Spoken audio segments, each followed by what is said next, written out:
Baik, jadi kalau ada yang tanya, Pak, jihadun nafas itu jihad melawan siapa? Melawan diri kita sendiri. Apa yang kita lawan dari diri kita? Kalau hawa nafsumu tidak terkendali, kalau egomu terlalu besar, kalau keserakahanmu tidak bisa direm, kalau emosimu merusak dirimu, kalau males dan lalaimu menghancurkan dirimu, kalau ketakutan-ketakutanmu menghentikan kebaikanmu.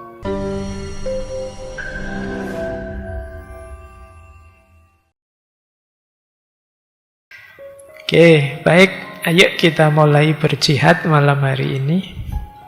Yo, musuh besarmu malam hari ini yang langsung kamu hadapi mungkin adalah ngantuk.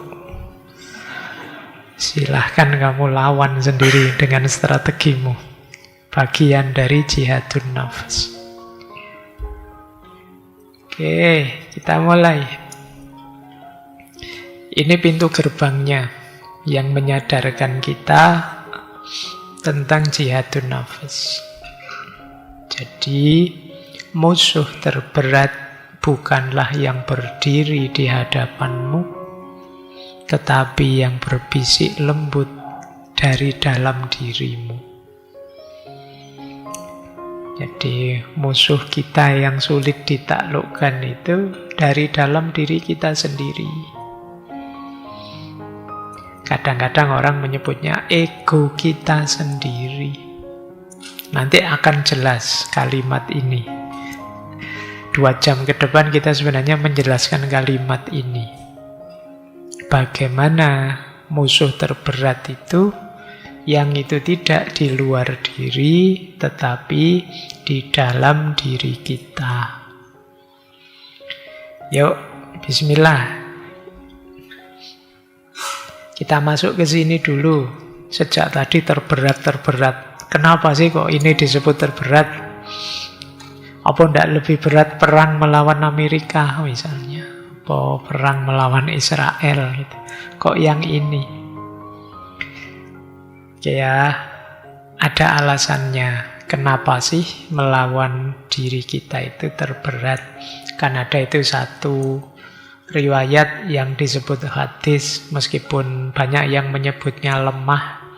Ketika pulang dari perang Badar, Rasulullah menyebut di salah satu hadis bahwa kita ini pulang dari perang kecil menuju perang besar.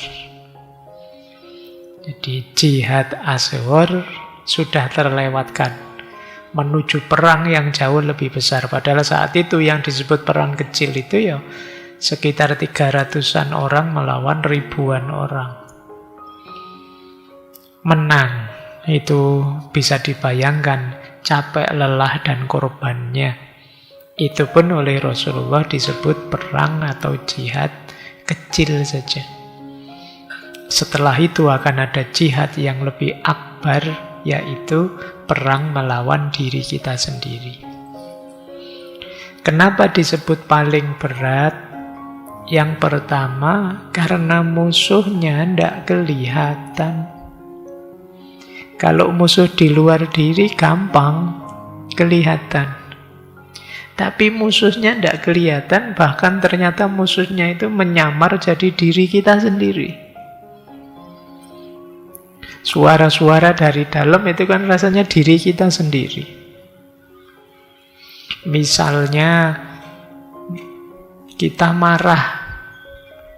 Nah, terus diri kita bisiki, ya memang harus marah ini demi kebenaran. Itu kan nyamar sebagai diri kita untuk membenarkan hari yang jelek. Sombong misalnya. Nah, terus kamu pakai dalil lu, saya harus sombong Pak, sombong pada orang sombong itu sedekah misalnya, kayak gitu loh. Dan itu kamu pilih sendiri, padahal aslinya ya kamu memang sombong, kamu memang itu. Tapi terus kamu cari alasan. Akhirnya apa ya? Kamu nganggap sombongmu itu benar. Kalah kalian sama dirimu sendiri. Ya. Wong yo padune pamer, riak, apa-apa dipamerkan di medsos. Waktu ditanya, Mas, mbok yo jangan riak gitu, jangan pamer. Ini bukan riak, Pak, ini tahadus bin nikmah. Ini saya sedang mengabarkan nikmat yang dianugerahkan pada Allah ini, Pak. Ini bukan riak gitu kan. Sebenarnya dalam hatimu tahu, sebenarnya kamu ingin pamer, ingin dipuji orang. Tapi kamu kalah. Akalmu kamu suruh kerja membenarkan dirimu yang salah. Ini beratnya tarung melawan diri kita sendiri itu. Apalagi yang sudah belajar filsafat, yang sudah lama ikut ngaji filsafat, itu biasanya daya ngeyelnya meningkat.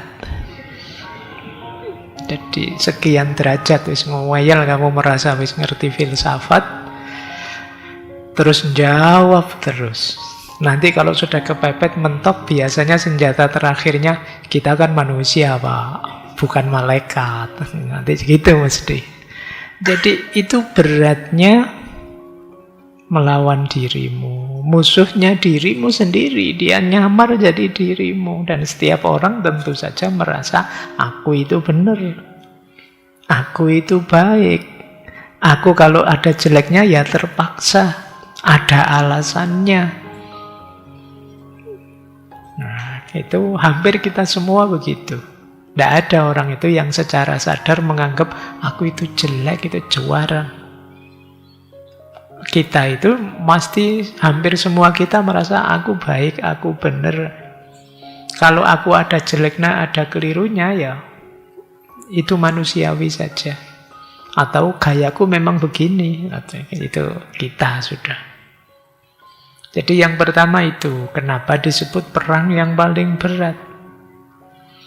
Yang kedua, musuh yang ada dalam diri tadi itu pinter nyamar, sangat adaptif. Dia bisa berubah-ubah bentuk. Dia bisa masuk lewat macam-macam jalan. Gagal masuk lewat syahwat, ya dia masuk lewat ego. Gagal lewat ego, ya dia masuk lewat riak, pamer. Ada banyak pintu yang bisa jadi jalan dari musuh kita yang ada dalam diri tadi. Misalnya, awalnya yang kita lawan itu bentuknya adalah malas. Begitu malas kita taklukkan, mungkin kita berhadapan dengan musuh yang baru, yaitu bosan.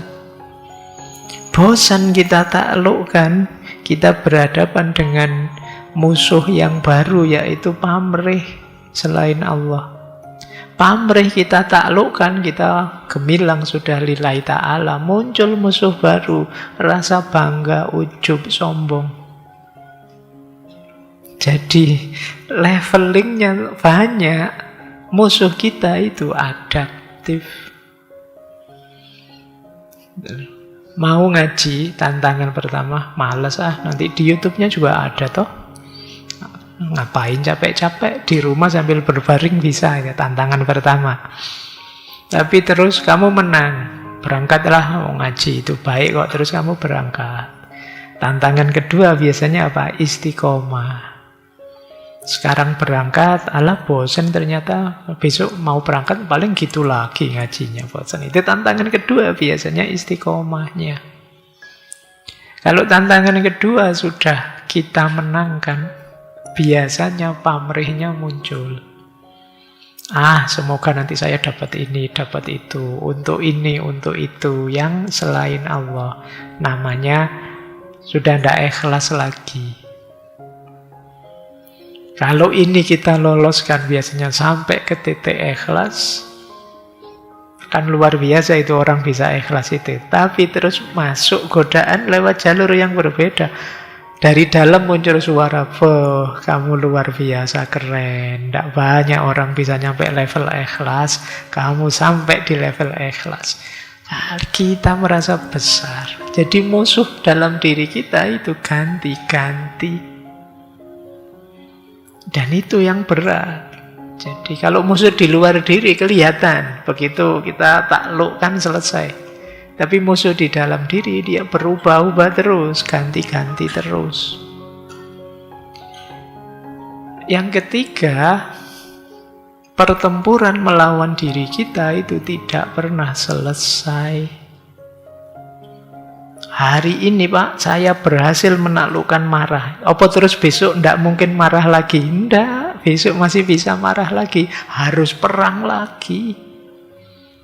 Hari ini saya sukses tidak curang Pak. Besok ada godaan yang sama bolak-balik lagi. Bisa saja besok kita kalah meskipun sekarang kita menang. Jadi pertempuran ini sepanjang hayat. Jadi terus kita harus bertempur melawan diri kita. Ini yang disebut paling berat.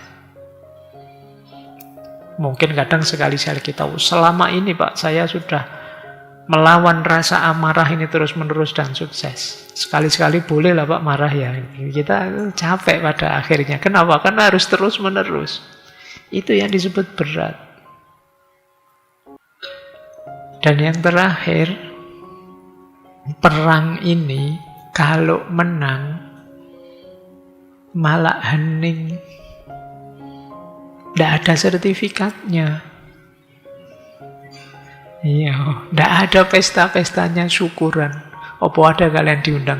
Saya undang syukuran karena saya menang melawan hawa nafsu. Nah, tidak ada. Gitu loh.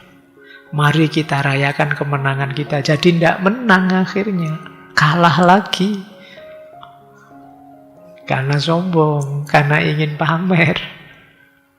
Jadi tidak ada hype-nya, kita tidak dipuji orang. Orang tidak tahu, tidak ada tepuk tangannya. Jadi yang sukses justru menemukan keheningan, kesunyian dirinya. Itu yang disebut berat. Padahal biasanya orang menang itu kan ingin dipuji, disorai, diberi imbalan. Kalau ini tidak.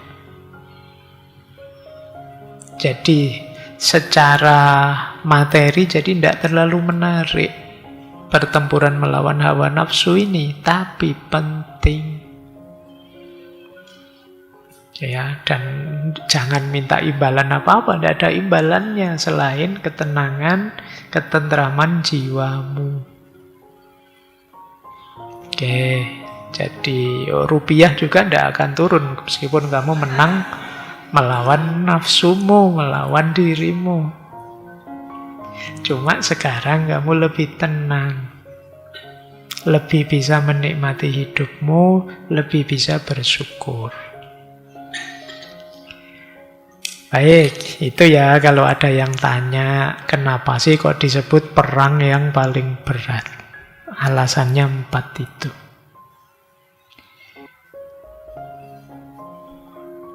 Saya awali dari sini ya, ini biar kayak belajar beneran kuliah. Diawali dari definisi. Kalau mengikuti definisinya para ulama banyak. Kita ambil yang umum saja ya, yang sering dipakai. Apa sih jihadun nafs? Jihadun nafsi huwa mujahadatul insan li nafsihi fi kaffiha anil hawa wa hamliha ala ta'ah wa tazkiyatiha bil fadha'il. Nah, kalau kayak gini kita seperti ngaji beneran ya. Di masjid ya harus ada ininya. Jadi jihadun nafs itu adalah mujahadatul insan li nafsihi. Perjuangan, pertempuran seorang manusia melawan dirinya sendiri. Fi kaffiha anil hawa. Dalam menahan diri terhadap godaan hawa nafsu. Wa hamliha ala ta'ah. Dan mengarahkannya kepada ketaatan wa tazkiyatiha bil fadhail, dan membersihkannya dengan berbagai hal yang utama. Jadi berarti jihadun nafs itu ada kafinya, ada hamlinya, ada tazkiyahnya. Kafi itu menahan, kemudian haml itu mengarahkan, tazkiyah itu membersihkan. Jadi pertarungan kita, battle-nya itu jenisnya 3.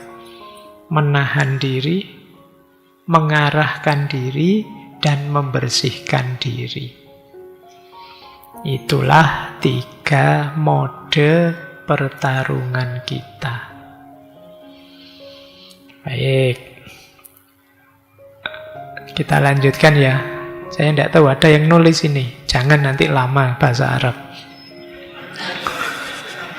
Tulisan terjemahannya saja. Saya tidak tahu ini berapa di sini yang kitabahnya bagus, nulis Arabnya bagus ya. Sekarang mulai langka. Kalau baca Al-Quran, pelatihan banyak di mana-mana. Kalau menulis agak jarang. Kalian latihanlah sendiri ya, karena ini ada seninya sendiri menulis Arab. Mungkin yang sekolahnya di madrasah dapat.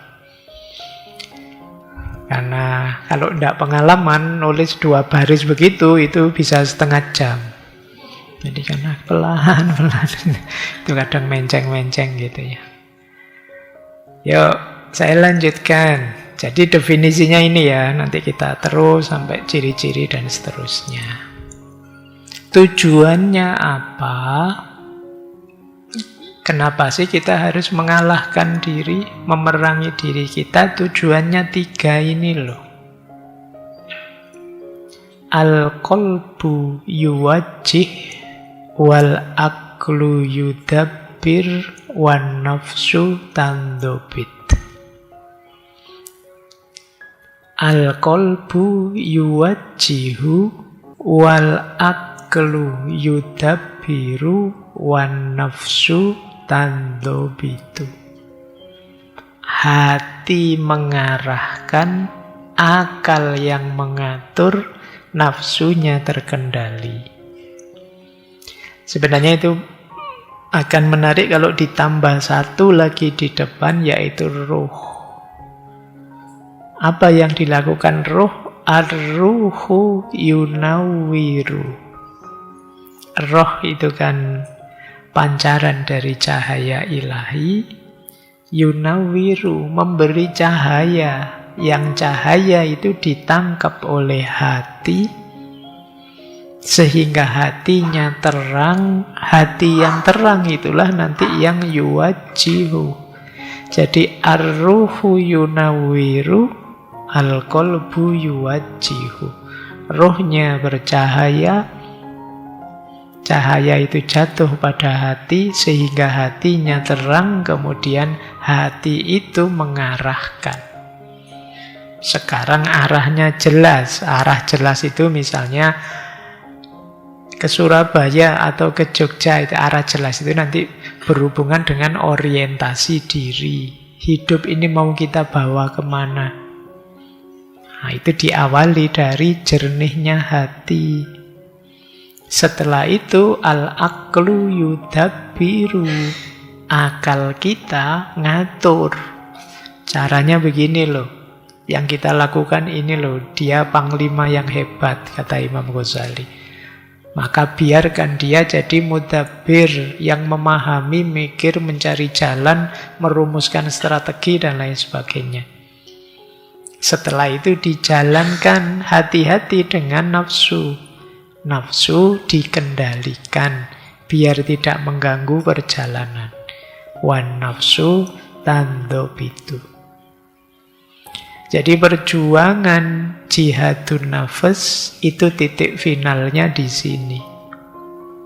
Al-qalbu yuwajjihu, wal aqlu yudabbiru, wan nafsu tandobitu.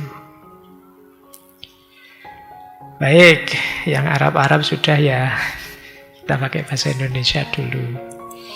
Mungkin ada yang tanya, apa sih yang diperangi kalau tadi katanya perang? Dan itu perang yang paling berat. Nih, kalau di banyak kitab, termasuk Ihya-nya Imam Ghazali, kalau saya rinci setidaknya ada 7 hal yang harus kita perangi. Yang pertama, hawa nafsu yang tidak terkendali. Jadi dorongan jiwa yang tidak terkontrol. Berarti diperangi biar dia patuh ikut terhadap kontrol kita. Apa sih yang diinginkan nafsu itu? Biasanya adalah nyari enak, kenikmatan materi, kekuasaan, popularitas, pujian, birahi. Itu biasanya nyari enak. Bukan berarti tidak boleh. Apa tidak boleh Pak kita kenikmatan materi? Boleh. Kata siapa tidak boleh? Nyari kekuasaan boleh tidak Pak? Boleh. Nyari popularitas boleh saja, silahkan. Tapi harus terkendali. Jangan sampai demi popularitas, Pak kalau saya ngomong biasa-biasa, tidak viral Pak, tidak populer. Saya harus sekali-sekali bohong, sekali-sekali bikin sensasi, sekali-sekali bikin hoax, baru populer. Nah, ini namanya nafsunya tidak terkendali. Ingin jadi pemimpin, ingin berkuasa, oke saja, tapi ya jalannya yang baik. Jangan menghalalkan segala cara, ganti aturan lah, atau gitu, ya tidak boleh. Ya, jadi itu berarti apa? Nafsunya tidak terkendali. Ingin enak boleh, materi boleh, tapi dengan jalan yang benar. Birahi misalnya, ya kalian normal sih, masih sehat, masih butuh itu, tapi kan ya jangan ngawur.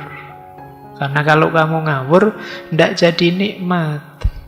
Atau nikmatnya cuma sebentar, masalahnya tidak selesai-selesai. Maka dia perlu ditaklukkan nafsu itu. Yang kedua yang harus kamu taklukkan juga, ego. Kalau bahasa Arabnya ananiyah. Ego itu merasa aku selalu benar, aku itu hebat loh, aku harus selalu menang loh. Ini ego. Kalau bukan aku jadi apa kamu? Ini ego. Gaya hidupku lah yang terbaik, ini ego. Orang lain pikirannya begitu semua, lihat aku ini khas, beda dong dengan yang lain. Ini ego. Yang lain menafsirkannya begitu-begitu. Alah, itu pikiran biasa kalau begitu. Saya loh pikirannya luar biasa. Meskipun nanti ketika orang baca, alah ya kayak gitu saja podo wae. Tapi kita merasa hebat, itu ego. Cirinya orang egonya besar, kalau dikritik menyala. Ya bahasa Indonesia ini kobong kan menyala ya. Terbakar kok menyala. Jadi kalau dikritik kobong, marah dia. Jadi kenapa sih orang dikritik kok marah? Mungkin dia nganggap dirinya harus selalu benar. Dan itu ego. Orang yang merasa dirinya selalu benar itu orang yang tidak berkembang pasti. Kenapa? Ya dia tidak akan belajar lagi, tidak akan memperbaiki diri. Wong dia merasa sudah benar. Dia akan mandek, hidupnya selesai. Ini ego. Hati-hati siapapun dengan jebakan ego. Hidup itu memang agak nyeni. Ya kalian melenyapkan ego sama sekali, ya jangan nanti kamu jadi orang minder, merasa kecil, tidak percaya diri. Tapi terlalu besar egomu, masalah. Jadi makanya kayak seni, kamu harus pinter memainkannya. Yang ketiga, serakah. Manusia itu biasanya tidak ngerti berhenti. Kalau sudah enak, kalau sudah nyaman, kalau sudah kuasa, itu berarti mandeknya susah. Ingin terus, ingin terus. Kalau dalam Al-Quran kan disindir, alhaakumut takasur hatta zurtumul maqabir. Jadi kamu ingin terus-terusan nambah sampai mati. Kalau ini tidak direm, jangan dikira enak itu yang kamu lipat gandakan sebanyak mungkin akan tetap enak. Ada banyak enak yang terus jadi bencana. Minum manis itu enak, tapi kalau kamu terus-terusan manis, siap-siap. Mungkin kamu masih muda sudah harus suntik insulin kamu. Ini kamu tidak ngerti ngeremnya. Itu nama lain dari serakah. Kemudian emosi yang merusak itu juga harus diperangi. Marah, benci, iri, dengki, dendam. Jadi wajar saja kadang-kadang mampir di kita kemarahan, kadang-kadang mampir di kita rasa iri, kadang-kadang kecil ada rasa dengki, benci dengan seseorang. Atau kita habis disakiti terus dendam. Itu wajar, tapi kita harus bisa mengelolanya dengan baik sehingga tidak sampai kadar merusak.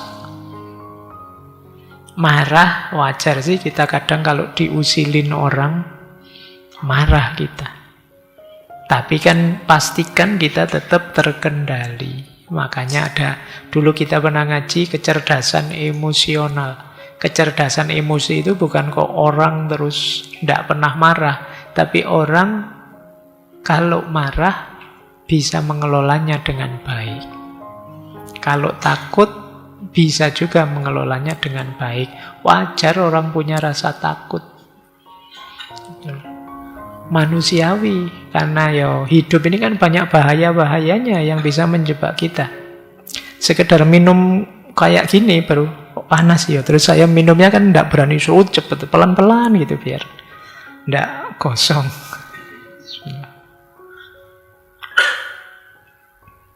Jadi emosi kita semoga tidak sampai ke level merusak. Terus lagi, ini mungkin banyak yang punya penyakit ini. Kemalasan dan kelalaian. Jadi, kalian terlalu sering mengabaikan hidupmu. Mengabaikan dirimu sendiri. Ini perlu diperangi.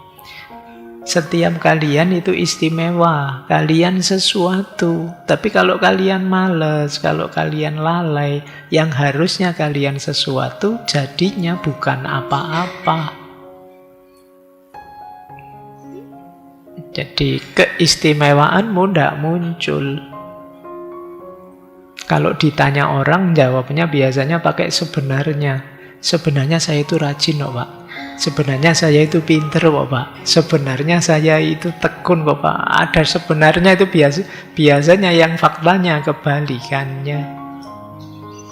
Kalau ada orang ngomong sebenarnya saya rajin, berarti kenyataannya saya malas. Sebenarnya saya itu tekun, Pak. Berarti kemarin-kemarin faktanya kamu malas. Dan itu yang harus kamu perangi. Makanya kalau saya ditanya, Pak Faiz gimana caranya untuk tidak malas? Ya jangan malas. Wong kamu tahu malas itu jelek, ya jangan dilakukan malesnya. Tidak perlu tips apa-apa. Kalau dipakai tips nanti kamu tergantung pada tipsnya. Yang penting jangan malas, itu aja sudah. Kamu tahu itu keliru. Jadi ini bagian dari jihadun nafas. Kemudian perlu juga diperangi ketakutan-ketakutan yang tidak proporsional. Takut kehilangan harta, takut tidak diakui, takut statusmu berubah, takut kehilangan kenyamanan, dan lain sebagainya. Terus sampai kamu rela mengorbankan nilai, mengorbankan prinsip, melupakan tujuan hidupmu. Nah, itu takut namanya.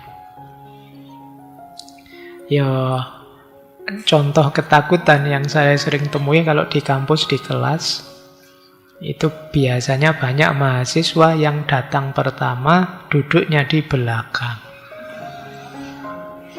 Kenapa begitu? Takut Pak nanti kalau sama dosennya ditanya macam-macam. Takut Pak nanti kalau saya ngantuk ketahuan. Tapi dengan duduk di belakang, dia mengorbankan lebih paham, lebih dekat dengan dosennya, lebih masuk materinya. Nah ini berarti apa? Tidak proporsional, eman-eman. Mbok kamu duduk di depan, suaranya dosenmu lebih jelas. Kalau kamu tanya lebih kelihatan. Nah ini namanya ketakutan yang tidak proporsional. Maka perangi itu. Kalau kamu serba takut, biasanya orang takut itu mikirnya macam-macam. Mau berangkat ngaji, mikirnya banyak. Nanti kalau hujan gimana? Nanti kalau di sana ketemu orang yang tidak saya sukai gimana? Nanti kalau di sana tempat duduknya tidak enak, tidak ada sandarannya gimana? Nanti kalau pikirannya banyak, tinggal berangkat saja, kalau tidak cocok ya balik lagi, kan gitu aja. Tapi kita sering overthinking, muter-muter tidak jelas. Jadi perangi itu. Dan yang terakhir, niat yang tidak ikhlas. Itu juga harus kita perangi. Kita sering melakukan kebaikan demi pujian untuk pamrih tertentu. Akhirnya apa? Ketika pamrihnya tidak ditemui atau pamrihnya sudah ditemui, amalnya terus jadi banyak berkurang. Nah, ini berarti niatnya tidak ikhlas. Ini juga diperangi. Dulu pernah kita bahas satu sesi penuh tentang apa itu ikhlas. Baik, jadi kalau ada yang tanya, Pak, jihadun nafas itu jihad melawan siapa? Melawan diri kita sendiri. Apa yang kita lawan dari diri kita? Kalau hawa nafsumu tidak terkendali, kalau egomu terlalu besar, kalau keserakahanmu tidak bisa direm, kalau emosimu merusak dirimu, kalau malas dan lalaimu menghancurkan dirimu, kalau ketakutan-ketakutanmu menghentikan kebaikanmu, kalau tujuan dan niat hidupmu tidak ikhlas, masih banyak pamrihnya, itulah yang harus kalian perangi dalam dirimu. Ya, berarti setelah ini kamu cek dari 7 hal ini apa yang masih dominan dalam diriku, yang masih sulit saya taklukkan. Itulah bagian peperangan atau pertempuran terberatmu. Dan ini seperti saya bilang tadi, bisa seumur hidup pertempuran ini. Baik, saya lanjutkan ya. Keyword-nya. Keyword itu kata-kata kuncinya. Jadi dalam wacana diskursus jihadun nafas, keyword-nya 6 hal ini. Ini istilahnya mungkin familiar bagi yang sering ngaji. Yang pertama, mujahadah. Mujahadah itu mengerahkan segala daya, segala tenaga, sungguh-sungguh semaksimal mungkin, itu mujahadah. Maksudnya menaklukkan diri kita itu nggak bisa setengah-setengah. Harus sepenuh hati, pikirannya, hatinya, semua bagian dari diri kita harus dilibatkan. Tidak mungkin tidak. Maka perlu mujahadah. Yang kedua, tazkiyatun nafas. Tazkiyatun nafas itu membersihkan jiwa. Yang membuat kita kalah biasanya masih banyak kotoran di hati kita, di jiwa kita. Perlu dibersihkan. Masih ada irinya, masih ada dengkinya, masih ada dendamnya. Harus dibersihkan. Itu bagian dari tazkiyatun nafas, kotoran jiwa. Kotoran jiwa itu nanti yang membuat hati kita, tadi kan maunya hati itu mengarahkan. Al-qalbu yuwajjih. Kalau hatinya kotor, tidak akan bisa mengarahkan. Karena dia gelap. Disitulah pentingnya tazkiyatun nafas. Yang ketiga, tahdzibun nafas. Kalau sudah bersih, dibiasakan dididik dengan yang baik-baik. Kalau amarahnya sudah tersingkir, sabarnya dimasukkan. Itu tahdzibun nafas. Kalau bencinya sudah disingkirkan, cintanya dimasukkan. Jadi mendidik diri, mendidik jiwa. Itu bagian dari jihadun nafas. Kemudian yang nomor 4, muhasabah. Muhasabah itu introspeksi.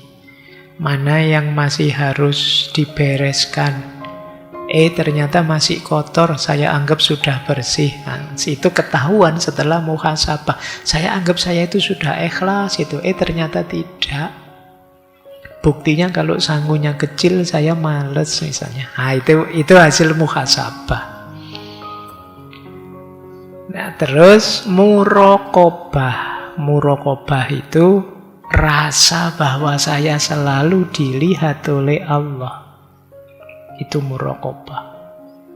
Jadi kalau sudah sukses, mujahadah sukses, bersih-bersih sukses, mendidik diri, dan secara istiqomah melakukan muhasabah, akan muncul kualitas muraqabah. Kita sadar Allah senantiasa mengawasi kita, jadi kita tidak sembrono. Jadi muraqabah itu kesadaran senantiasa diawasi, ditemani oleh Allah. Dan yang terakhir, keywordnya adalah sabar, sober. Boleh nanti kalau yang ini kalian paham maksudnya, detailnya cari di ngaji filsafat. Dulu pernah ada satu sesi tentang sabar.